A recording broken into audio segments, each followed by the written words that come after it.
estimate, and then until what time are they allowed to be here? Yung ating estimate dito, mga more or less, mga 800 yung ating mga kababayan na nandito ngayon sa Mindiola, si Abi Mindiola.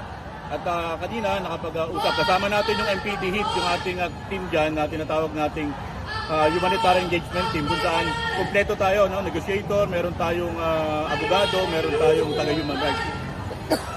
Yes, sir. Excuse me. Kung saan napag-usapan, magkakaroon sila dito ng program, 2 oras, basta wala lang magugulo, wala lang magkakalat, wala lang magsusunog, at wala lang magbabandal dito sa atin sa lugar.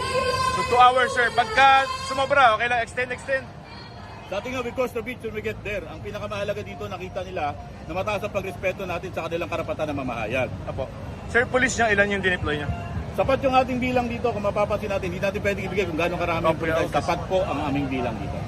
You're expecting, with the crisis, a series of protests po siguro, di ba? Kasi, kumbaga, the more natataas yung presyo ng langis, the more magkakaroon ng parang social crisis. Are you prepared? Meron bang scenario titignan na gano'n? Kung umabot sa 150, bumalo yung fuel, lumaki yung... If it gets worse, paano?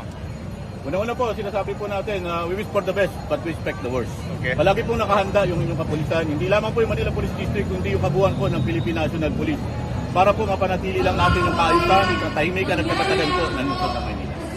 Pero anong policy nyo pag mga ganyan na halimbawa lumala talaga tayo, sir, and then hindi na lang yung mga regular na mga magrarally, maybe ordinary citizens will join also. Ano magiging policy natin doon? Maximum tolerance po, pinakamataas na antas ng pagtitimpi. Pero ang maximum tolerance po ay mayroon pong hangganan. Okay. Tell me more about this limit, though.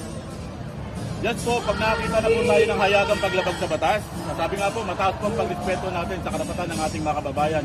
Ngunit patuloy po natin pinapaalala na ang karapatan po at kalayaan ay laging may kaakibat na responsibilidad. Natatapos po ang kalayaan kapag ang karapatan po ng iba ay kanila na pong natatapakan.